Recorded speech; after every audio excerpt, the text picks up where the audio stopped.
Hello friends, welcome to Cool Cafe. This is Asfo. Today we are going to discuss about a topic on relieving period. Actually, a person whose notice period is about 60 days, 2 months he has to serve his notice period.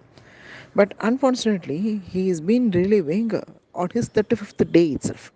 Okay, still 25 days is there, but he have been summoned his laptop and he said, I am relieving like that, and just relieved in his 35th day itself.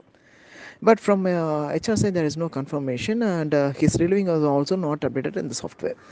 And he is asking for the solutions whether I have been relieved or not. In my next concern, I have to join like that.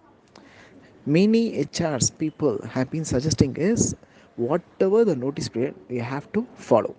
Unless then because you have been agreed the policy and have been joined into the concern, right?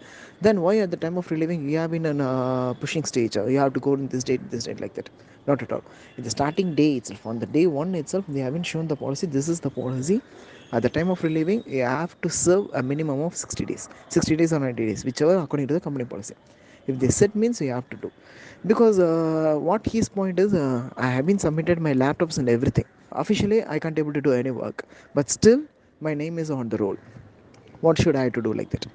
Yeah, officially he can able to submit his laptop and everything, but company didn't accept his relieving because he didn't complete his notice period. Company should have to check for another alternative to whom we can assign this particular work, and whether that particular person learned all the work like that. So many alternatives company should have to go.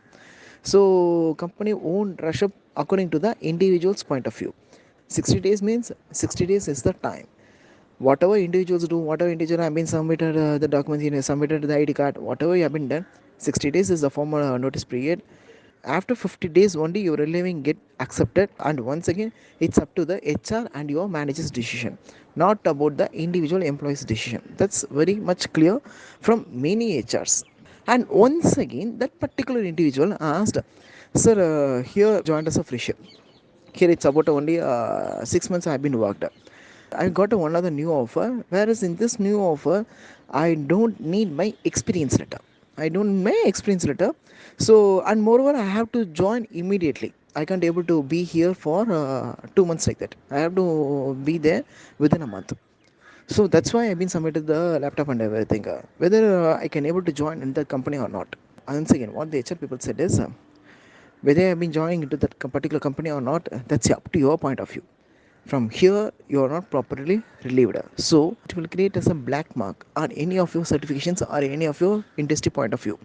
So in any point of view or in any case, try to clear your relieving formalities, exit formalities, everything in your existing concern, and then join into the new concern. Because without giving a proper relieving from your current concern and you have been jumping to the next new concern means, surely it will create a point in future. In future maybe in 2 years, 3 years, you have been working into the new concern, and if you have been jumping into the other concern means, surely there from there may be any reference. Okay, yeah, this employees have been worked for 6 months and he is not properly leading means, once again your new offer in future will get into trouble. So wherever you have been jumping into any new concern, try to get clearance, try to clear your exit format is everything in a proper way, then relieve. This is about a small situation, small case loss about the relieving. Thank you friends.